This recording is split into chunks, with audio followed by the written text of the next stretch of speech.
by for mode 1 Charlie 17.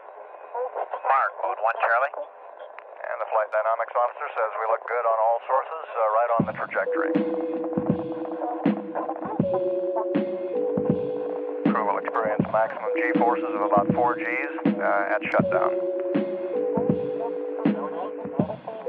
Coming up on first stage shutdown. I think we saw them all from here. Roger, Jack. The thrust is going, all 5 of them. Running good. Roger, 17, here, go.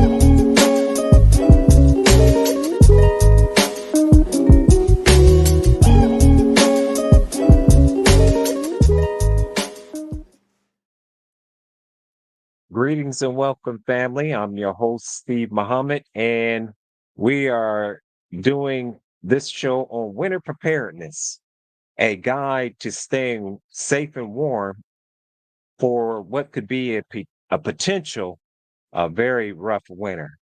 And we're doing this outside because the power is out in my area.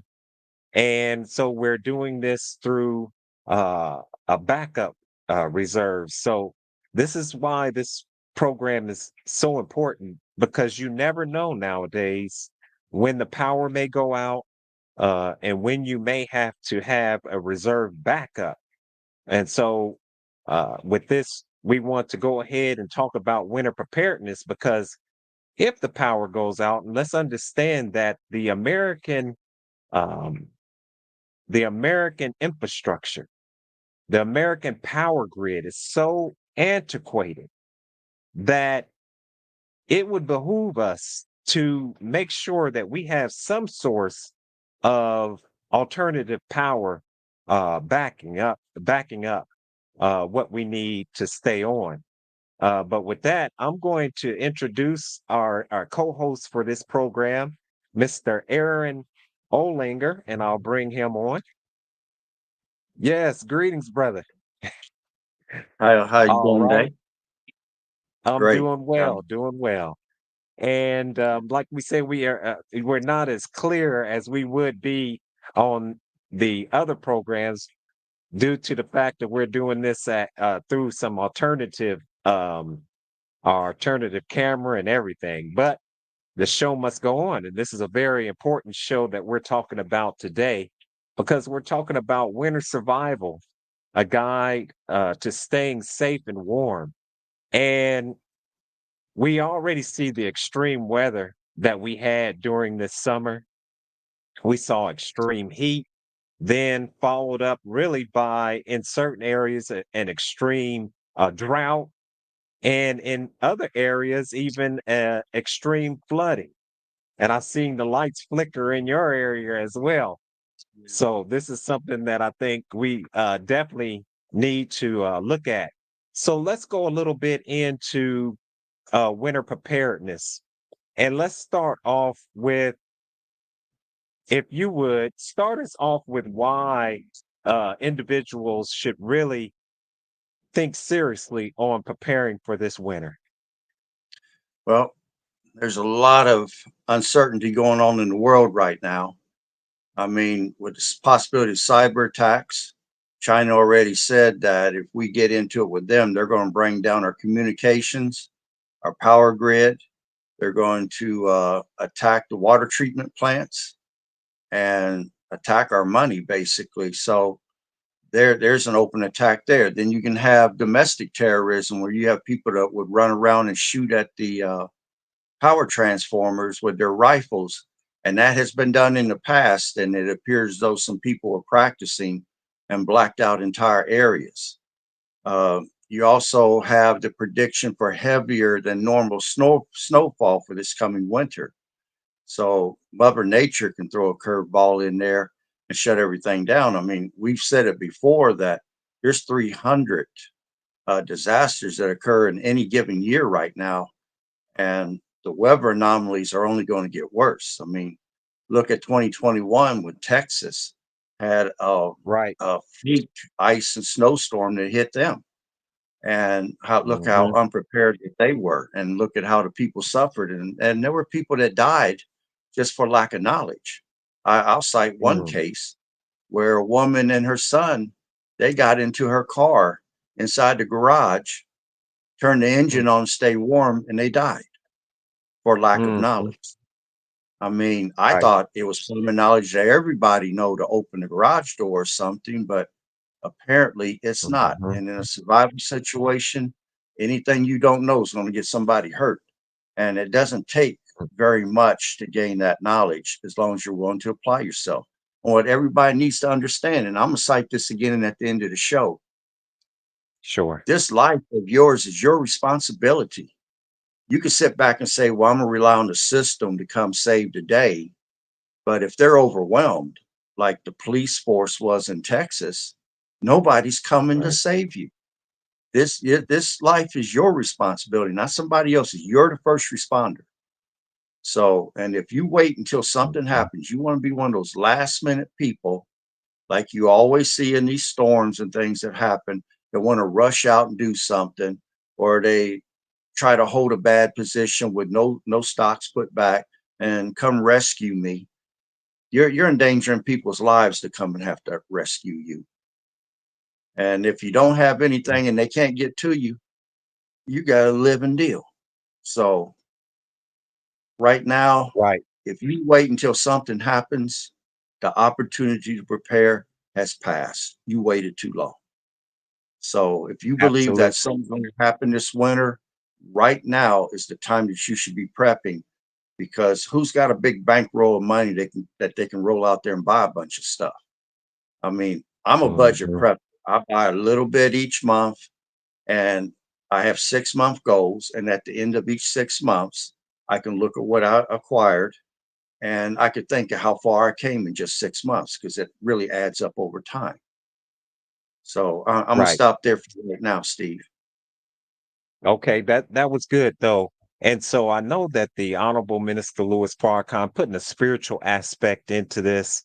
The Honorable Minister Louis Farrakhan continues to say, watch the weather. Watch the weather. He says that God uses the forces of nature as a weapon against the wicked. And when we look at the scriptures say that God has stored up a treasure house of snow in the north to rain down on the wicked. So I think that, on a spiritual level, for those who may look at it from that aspect, we are definitely looking at, what many might see as God's wrath coming down. Some may call it climate change, whatever the case may be. What we need to understand is that the weather related occurrences are becoming extreme and more extreme. And one of the things that we need to do, regardless of whether it's summer, winter, or fall, is that we need to make sure that we're prepared for any type of extreme situation. And what we're talking about today is winter. So let's go ahead first and get a understanding of winter. I wrote a book, and I'm going to encourage everyone to purchase that book. It's called, and I'm looking at it from the side, and I'll put it on the screen, at least the some of the chapters, and it's called Winter Ready: Your Ultimate Guide to Preparedness. And so, one of the things that we're looking at is understanding winter weather, an introduction to the challenges of winter weather and preparedness. So, in the book, many people may not know that there are many different types of winter storms. And so I want to just go and read just a few of these winter storms that make that can occur. So winter snowstorm, and I'll put me on the big screen right now. And once again, for those who are watching, we apologize for the fuzziness of the video because we have a power outage here in Dayton, Ohio. And this is one of the reasons why we're doing this program, because we all need to be prepared just in case there's a power outage or what we're going to do in that case. So, snowstorms are characterized by heavy snowfall over a relatively short period. These snowstorms can lead to snow accumulation, icy roadways, and travel disruptions. Blizzards. Blizzards is a severe snowstorm with strong winds and reduced visibility due to blowing snow. Ice storm. Ice storms occur when freezing rain falls and coats surfaces in a layer of ice. Sleet storm. Sleet storms involve the freezing of raindrops before they reach the ground, resulting in small ice pellets. Freezing rain.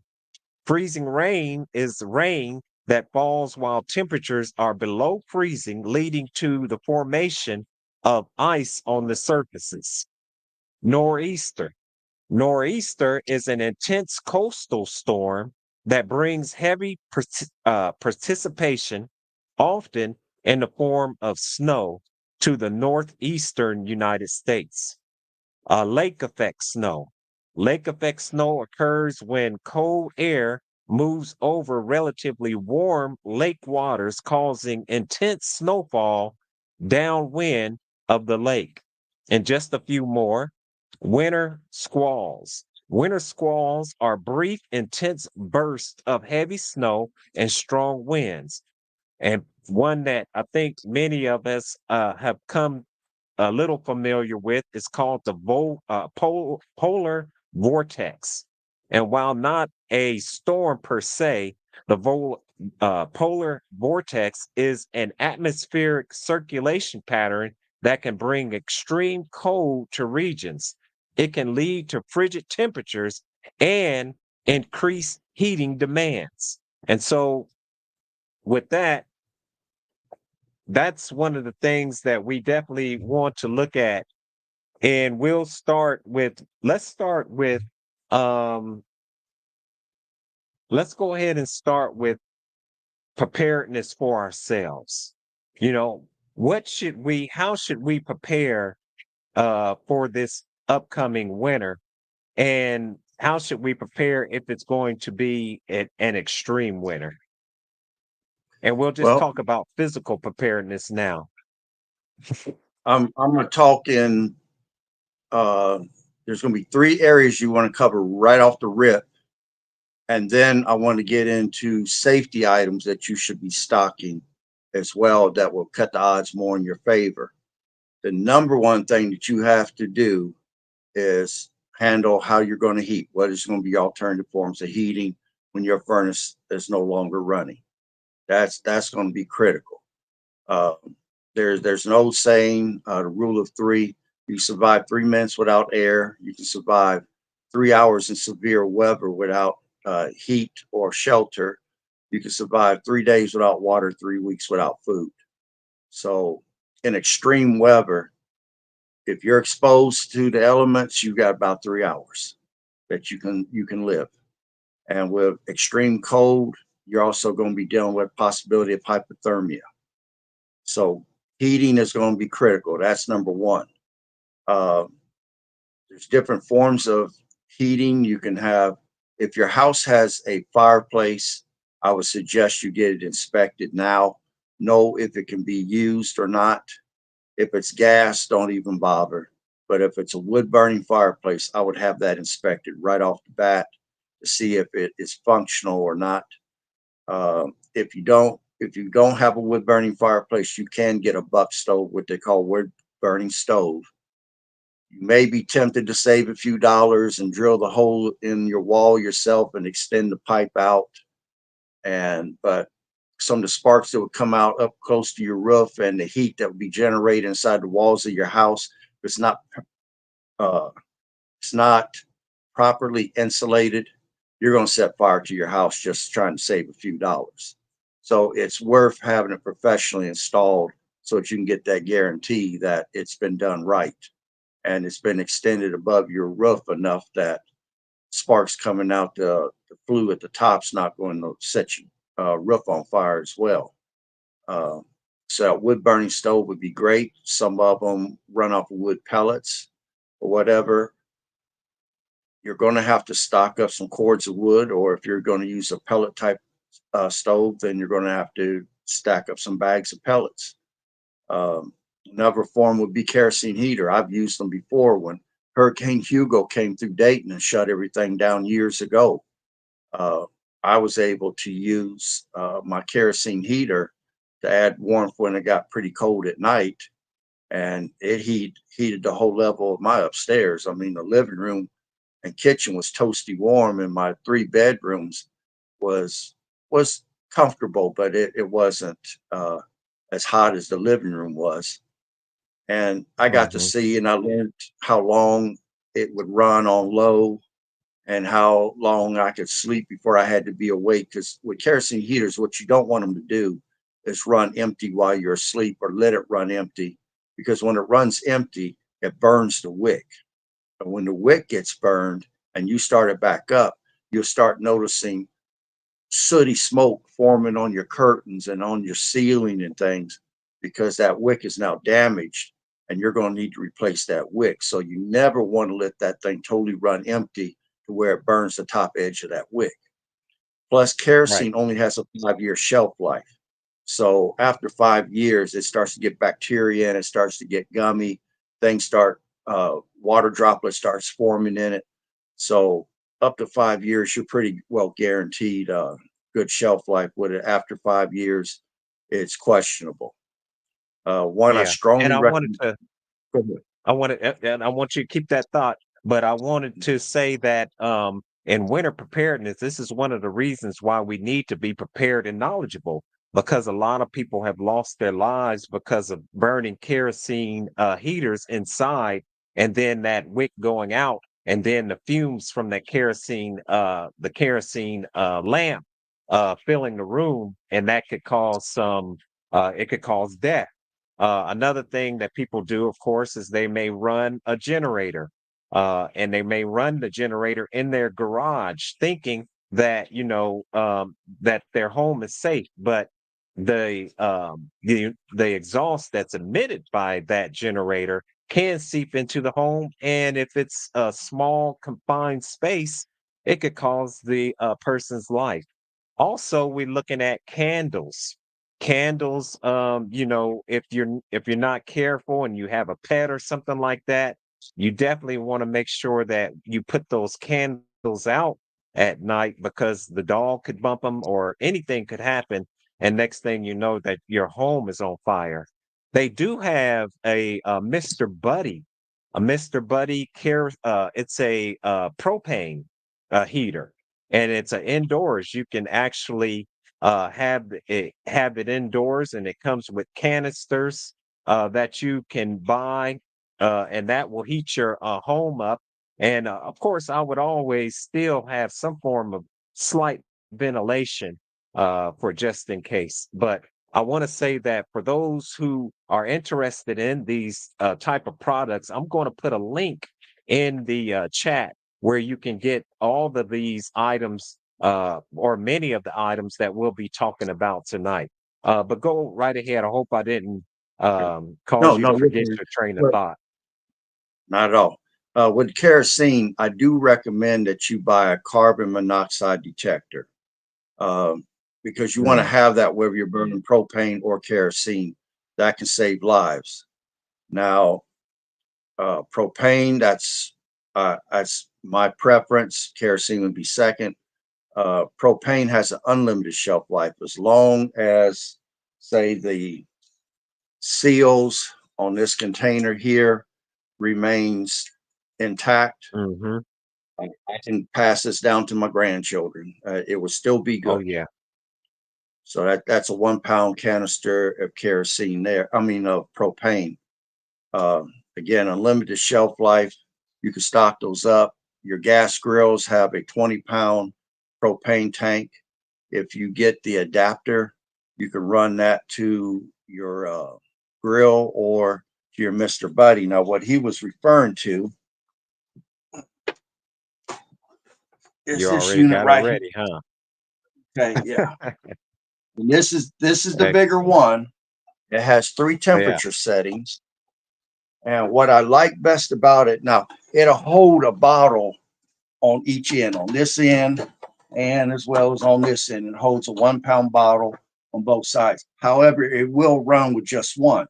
Now, the safety features that I like about this is, let's say, for example, uh, it started to get carbon monoxide in the room. It has a low O2 sensor in it that if it detects that oxygen levels are getting low, it will cut itself off. It Mm. also has built into it a sensor that if the kids are roughhousing or the pets are jumping around and knock it over, instead of it being a fire hazard, it immediately shuts itself off. Those are 2 very nice Mhm. things. But in the event that something doesn't do what it says, because I believe 2 is 1 and 1 is none, you want to Right. have you 2 to 4 of these around the house. Because when Mhm. that power grid goes down, the fire department's not going to be able to pump water. And you're going to be the first responder. So you can save your house, or you can sit there and wait for help to arrive that may or may not be coming because they're overwhelmed. And there you are watching your house go up. So Man. if you take the time and invest in these, it will go a long ways. And whether you got candles, whether you have oil lamps, whatever source you're choosing to use, if it involves flames or it involves explosive gases like propane and kerosene and gasoline would be, you must. That's a must-have item. You cannot skimp on that. So don't buy the little fire extinguishers that's about the size of a can of hairspray. Get you something Right. that's going to be able to put something out. That don't skimp on that at all. Okay. Mhm. Then I'd like to go into alternative cooking if it's okay at that point, All or right. do you want to stay Yeah. on the Uh, heat? yeah, I Okay. wanted to if we can, I wanted to touch on the I wanted to touch on, and this light is making me look funny here, so I think I'm gonna just put it. I don't want to look like I'm in the Halloween type of thing. I think I'm gonna just cut this light off.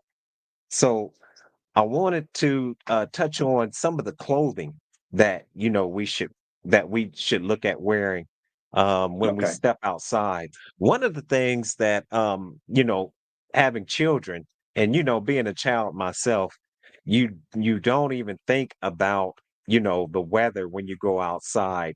You just run outside and anything. Sorry for being so dark, brothers and sisters, but anything that you have on, you know, young people, they'll go outside with their coats open. They'll go outside with what they were wearing on the inside.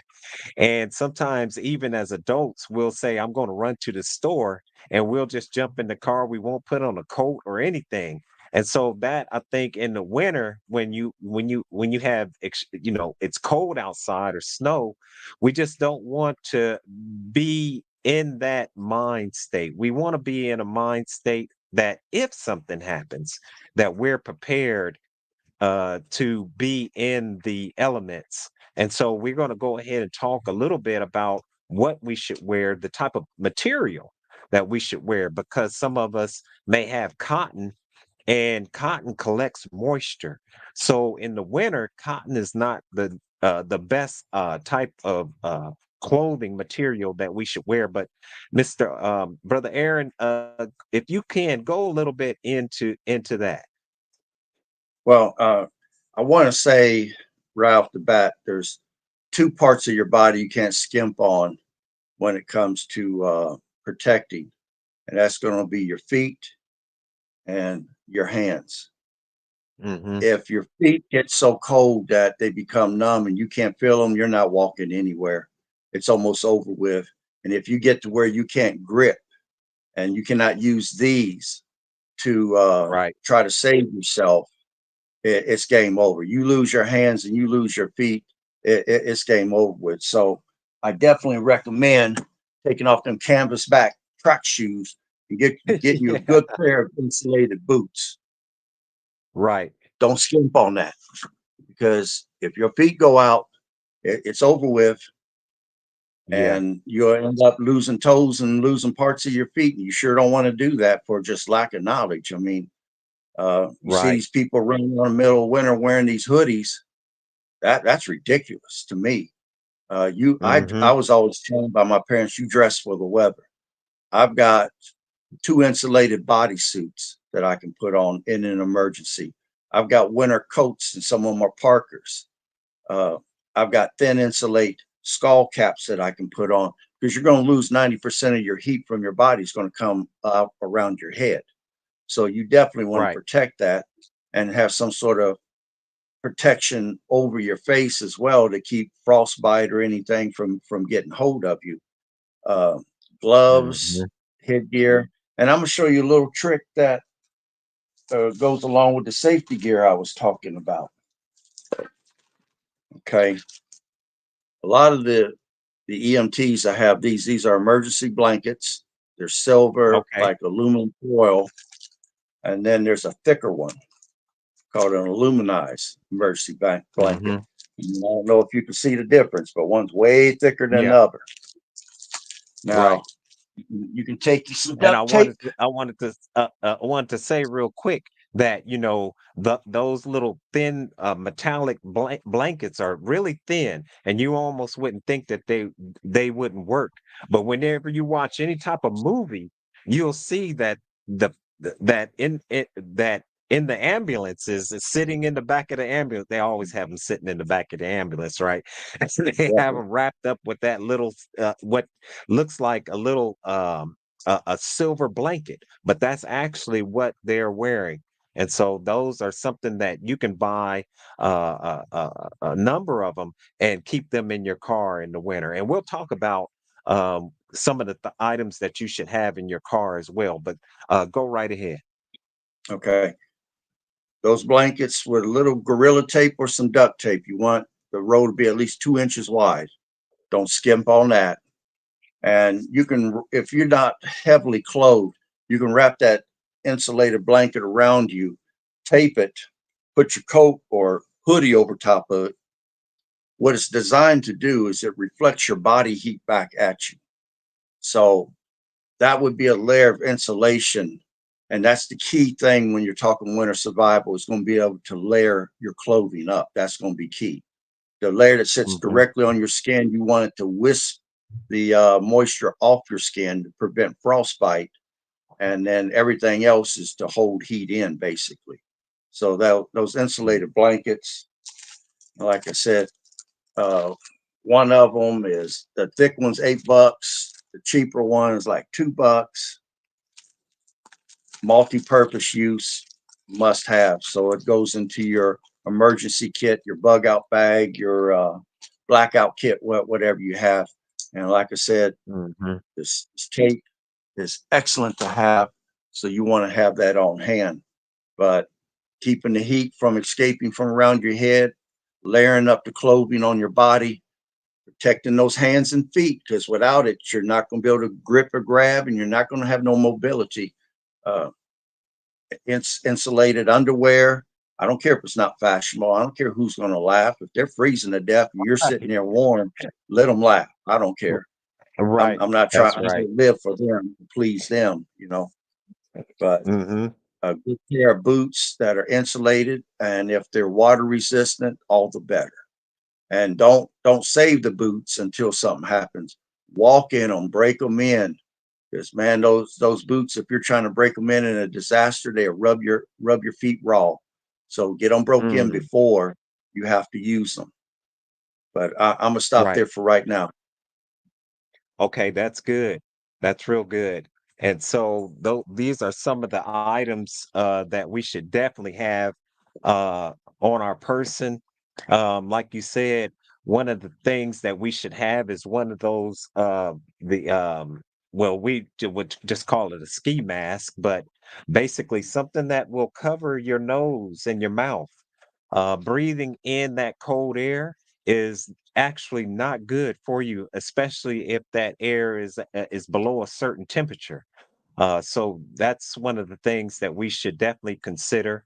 And as I said, in our vehicles, we should even have an extra pair of clothes to change into, because if somehow that we get wet while we're outside, one of the things that we definitely don't want to do is be out in those type of elements while we're wet, because we could suffer from hypothermia.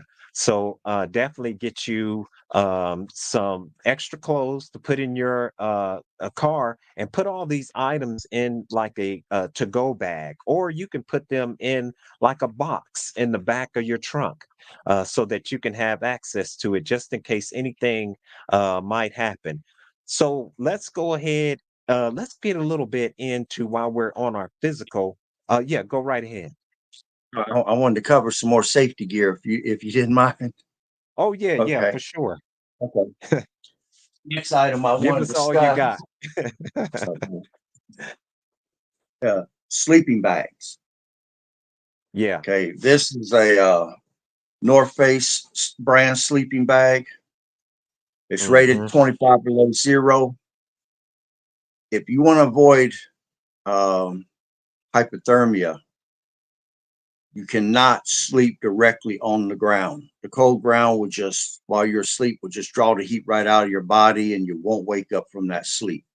Even the Mhm. cowboys, whether it was summertime or wintertime, they always put a blanket down on the ground and have that layer of insulation between their body and them. I mean, the U.S. soldiers have this rolled up foam mat that's uncomfortable to sleep on, but that's the layer between them and the ground.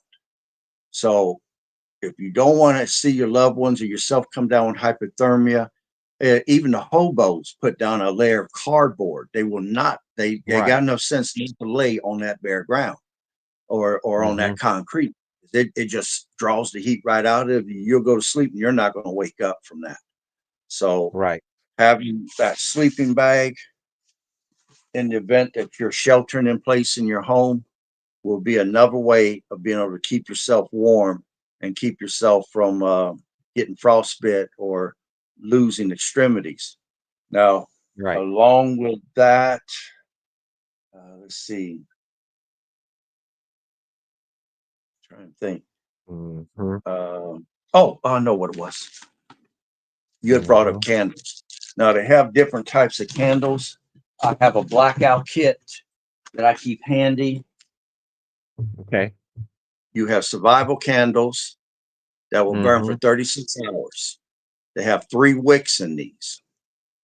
Okay. Okay, those are $6 to $8 a piece for those. Yeah. You can also use those to cook with. You also have tea lights. These are very cheap candles. Now I put these Mhm. on a timer. They will burn for 4 hours. They burn bright for about 30 minutes and they look like they're about to go out, but they keep burning for a total of 4 hours. If you take Mm. 8 tea lights, put into a cake pan, a metal pan, light them, put a terracotta pot over top of it. When that pot gets hot, it starts to radiate a little bit of heat in the room. Is it a lot of heat? No, you might have to set up 2 or 3 of them, but it will keep you from freezing to death. It'll make it warmer.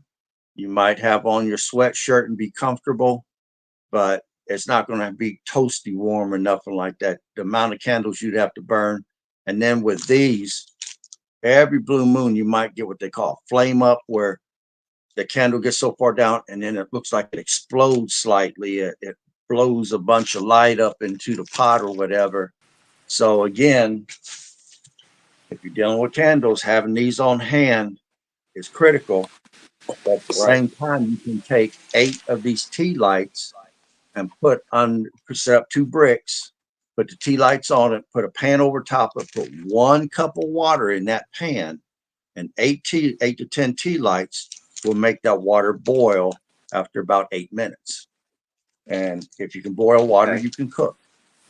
So that's important to know that those candles could have more than one purpose.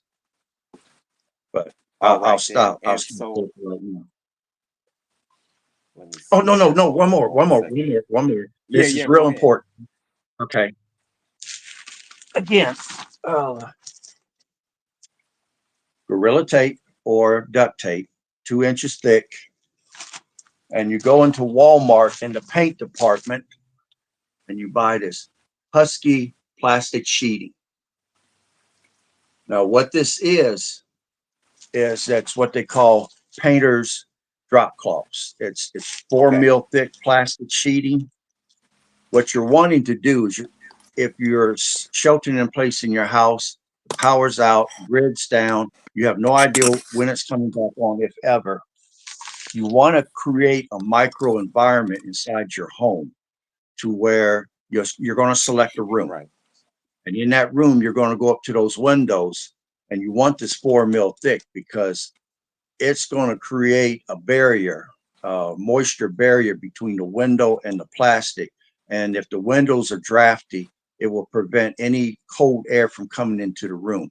You will totally hold the cold air out and the moisture out, and you will hold the hot air in. And then if you say you pick your living room to survive in, a lot of living rooms don't have a door to that. It goes into the hallway, goes into the kitchen. Heat always goes up. So to try to trap that, you use this plastic sheeting, and you hang down sheets. You use the duct tape to tape the seams together, and you create a wall that you can pass through to go to other rooms, but it will hold the heat in that room. Now, if you don't have the plastic sheeting to hang to keep the heat inside that room, then use heavy blankets. That would still work. But you got to have the tape. You got to have this stuff in advance. Otherwise, it's not going to work. But you can create a Right. safe room that everyone can occupy. It will be warm. It could get over warm, but everyone's going to survive when it's over with. And nobody's going to lose no appendages behind it. Okay, my All man, right. I'm done now. No, that's good. That's good. And No, so let now the me plastic sheeting is $25 at Walmart. okay. So let's see here. Hold on for a second. Uh all right. One last thing. Man, I'm sorry. It's coming into my mind. A hot water bottle, a thermos, or hand warmers could be valuable too. You can put a hot water bottle into your sleeping bag in case you haven't ate in a while and your body's not kicking off much heat, and that will radiate heat to you. A thermos will do the same thing. Um, Hot water heaters, hand warmers, you can put them inside your jacket, put them in your pockets, in your pants, and that's going to kick some heat to you for a certain amount of time. And it could be life saving if you have all three of those, or at least one or two of those items. But even in a bed, if you choose to stay in your bed and you got a bunch of blankets thrown on that bed, if you throw a hot water bottle into that underneath those covers, that's going to keep you warm for a period of time during that night. Okay. Now I'm done.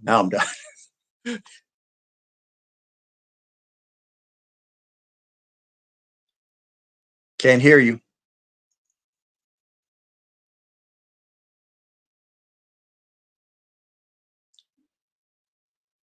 There's no Do sound this on your here. end. Okay, there you go. There you go. There we go. You're Let me good do now. this here. Okay. So one of the things that I was saying is just like a little trick that people may be able to do. Oh, hold on. I think this got a little reverb. There we go. All right. So one of the small tricks that we may be able to do is get some toilet paper and some alcohol, 70%, I believe. and Yes. put it inside of one of the a jar that can fit it large enough and soak it. And if you burn that, and of course you want it to be on a definitely a surface that can handle heat and won't catch on fire. But if you burn that, that will burn you for a considerable amount of time. And it almost acts as one of those little Bunsen burners that you see when you go out to events and they have it under the food trays. And so that's just another trick that you might that those of you who are out there might try. And of course, like you're saying, if you can heat up rocks, the Native Americans, they would heat up rocks and do under a teepee, but those rocks would get so hot that they would keep them warm. But like you were saying, I think that what people might want to research, and we'll talk about in some later programs, is what's called a microenvironment. And if the power goes out in your house, you want to pick a room that you can insulate properly, where you can create a microenvironment that will keep the heat in that room and keep everybody warm. And of course, in your microenvironment, you do want to have lights. You may want to have like a board game so that you won't be bored, and just things like that in your microenvironment. Um, let's go and touch on our vehicles. And I think that what we'll do is we'll go ahead and, begin to wrap it on up. And once again, I want to thank everyone for tuning in. We're actually experiencing a power outage here in Dayton, Ohio. Well, not of all of Dayton, Ohio, just sections of it, but this is just another example of why we're doing these type of programs, because in today's climate and atmosphere, we never know when an emergency might take place. But go right ahead and let's go ahead into talking about car vehicle preparedness. And I'll let you start it off, Well, Mr. well, I Yes. just want to say that if you're sheltering in place in your home, you should have at least 30 days minimum of food. You should have 10 to 15 cases of water. That should get you through a family of five through for about 6 weeks. At the end of 6 weeks, you can analyze whether it's still safe to remain in that home or if you need to relocate. Now, if you got a 2005 vehicle or newer, it's been kept in relatively good shape. You've maintained the maintenance on it. If you can maintain during the winter months at least a half a tank of gas, in an emergency, in the event you had to bug out, you can go 170 miles in any given direction with a Mm. 2005 or newer vehicle, as long as it's been well maintained. So uh, you definitely want to do that. Uh, you're going to want to maintain also some extra cans of gas. Gas does not last long. There's a product called Stable that you can put into it, and it would extend the life of gas out to about 2 years. So definitely keep that in mind. The law says that you can have up to about 24 gallons of gas on your property. Beyond that, you're outlaw. So take that in consideration when you start stockpiling gasoline because it's highly explosive. Again, you want to keep those fire extinguishers on hand. And I wouldn't tell very many people I've got extra gas because when the power grid goes down, the gas stations will not be pumping gas. Um, Right. People will run out of gas in just days and they will be foraging for gas. They will be looting to try to get gas. And if they know you've got it, you're going to have a group of people coming there to take it because they're going to want to have mobility and you're going to be put into a self-defense situation if you just practice loose lips sink ships. So keep that in mind before you start revealing to family or friends how much gasoline or how much resources you got put back because it will make you a target for those that are desperate. And they're not going to come one at a time. They're going to mob up and come after you in sufficient force Right. to where they think they can overwhelm you. Hmm. But go Right. ahead, my man. Yeah. Yeah, you're absolutely right. I definitely think some of the some of the things that we should be prepared for is when we're I guess when we're out, one of the things we want to be prepared for is just in case we get stuck as well. Having some bags, maybe of kitty litter, or if you want to purchase, some treads, you can buy actually some treads for your tires. And if you get stuck, you can use that. But I think some bags of kitty litter you can put it underneath your tire, and that'll give you some traction to be able to get you out of those bad spots.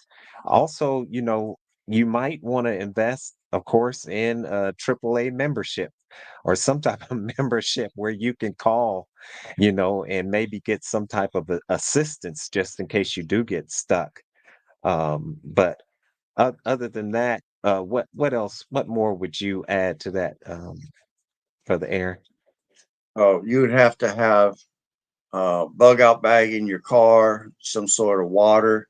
Again, your body's going to react based upon what type of fuel you're putting in it. And you want to have nutrient dense food that requires very little preparation. May only require heating up over a camp stove, or it may require just a little hot water to be able to use it. I mean, chicken noodle soup you can eat straight out of a can, canned chili, Dinty Moore beef stew. Right, That's a whole meal in the can. You want nutrient dense and as little processed food as you can, because your body's going to draw energy from it and it's going to heat your body based upon what you're putting in. If you put junk in it, it's not going to heat you worth nothing. So right. you definitely want to keep that in mind and have foods on hand, like I said, to require very little preparation to be able to feed somebody. Right, right. And I think, once again, we're gonna do a part two of this program because once again, this unexpected power outage, I wasn't quite set up for it. So we're gonna do that. But I want to go real quick into mind and body. Sometimes we might have a situation. Oh, can you hear me? Okay, hold on. Yes. Okay.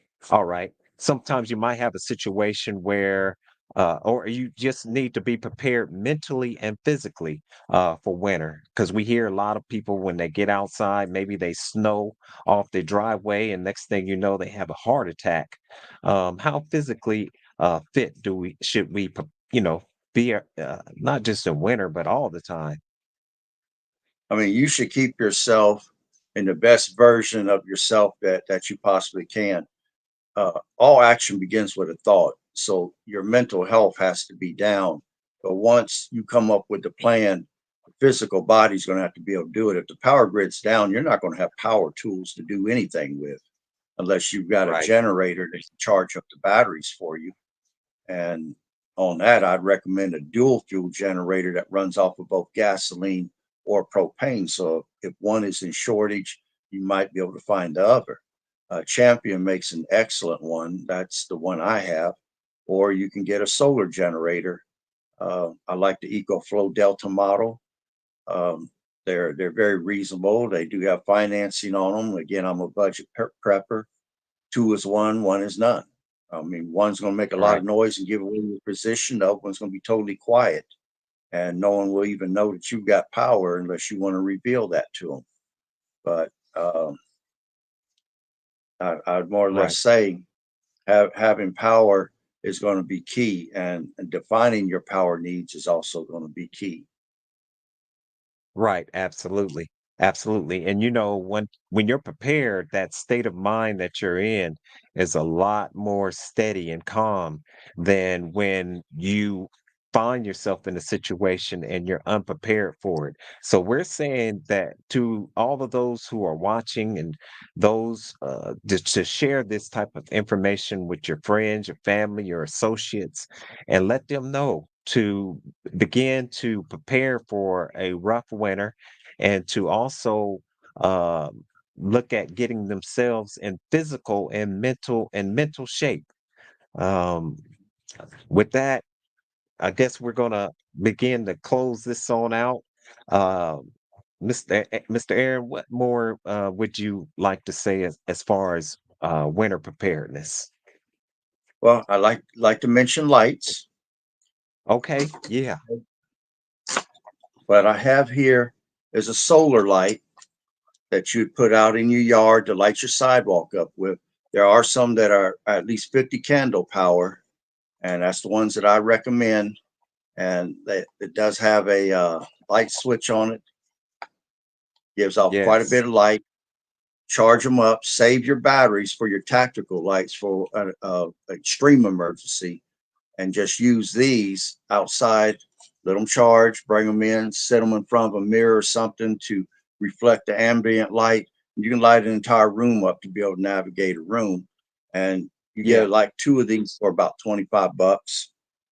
Mm-hmm. Then, of course, you want to have your tactical flashlights.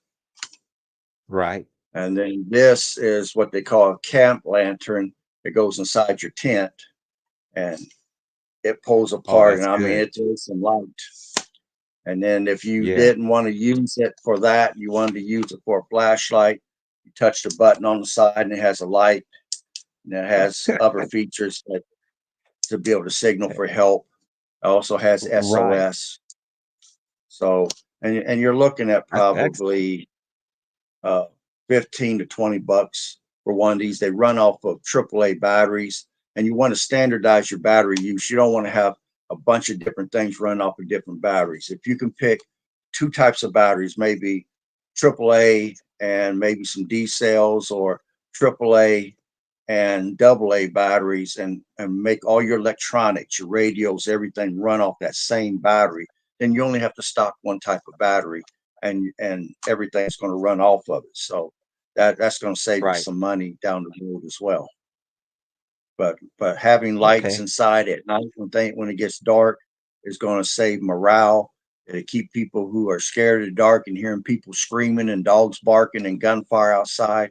It take a world of relief off of them and help them be able to sleep a little bit better to have that light Right. after it gets dark. And it's going to get dark early in the wintertime.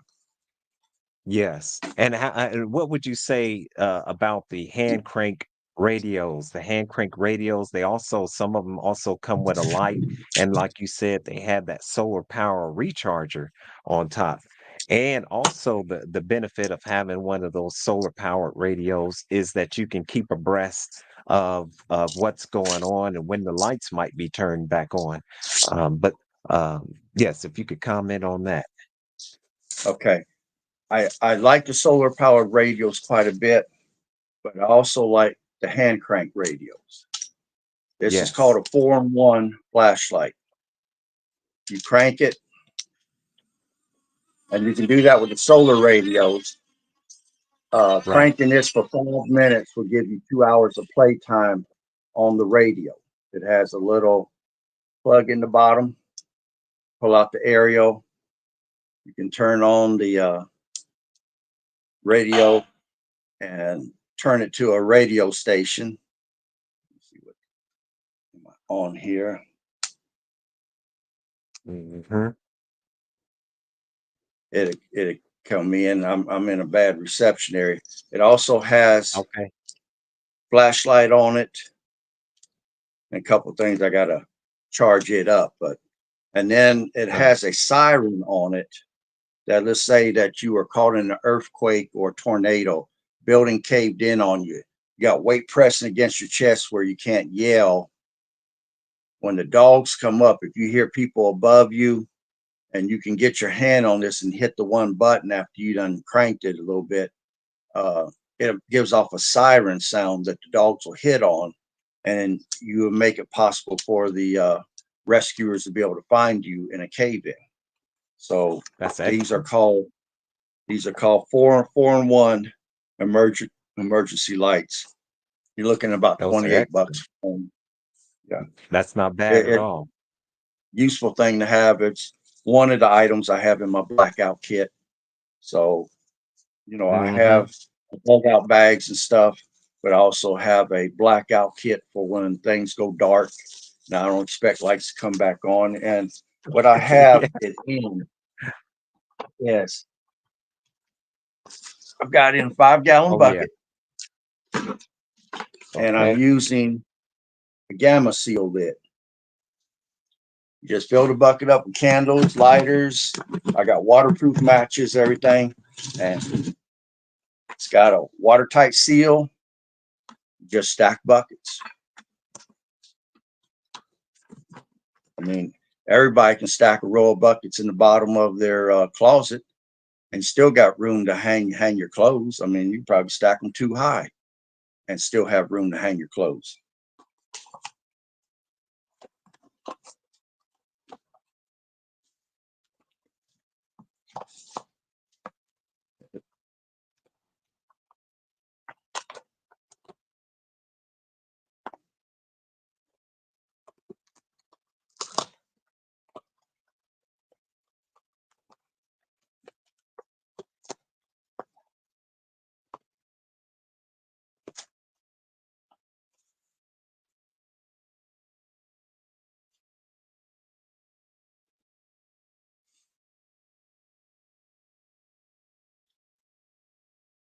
I can't hear you.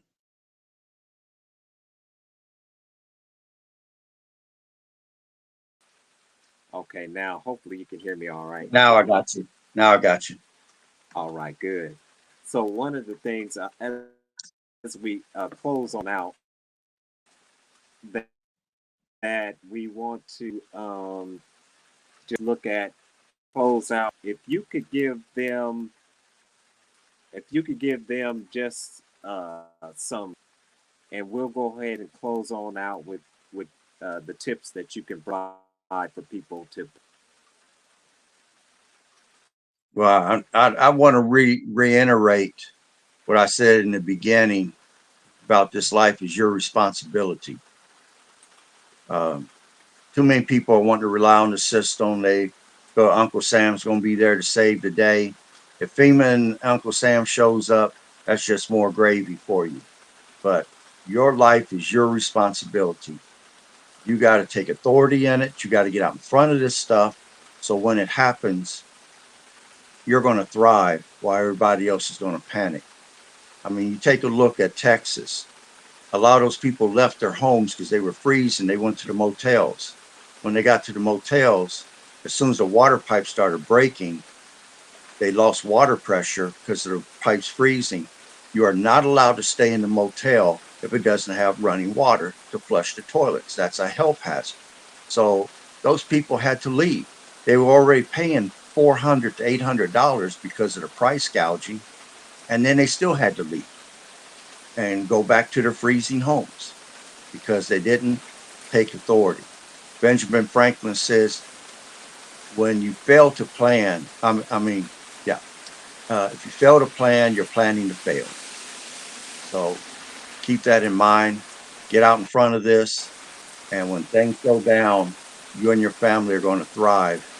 And it's just be another day for you. I'll stop there, Steve. All right. And we'll go ahead and close it on out with that so we don't run into any more technical difficulties. We're going to do this again, but of course we're going to do it when the power comes back on. However, what we're going to do, brothers and sisters, is we're going to edit this so that we're going to make it look professional. And because there was a lot of great information that Mr. Aaron Orlinger shared with us today, very powerful. And so with that, I want to thank you all for tuning in, and we want you to subscribe.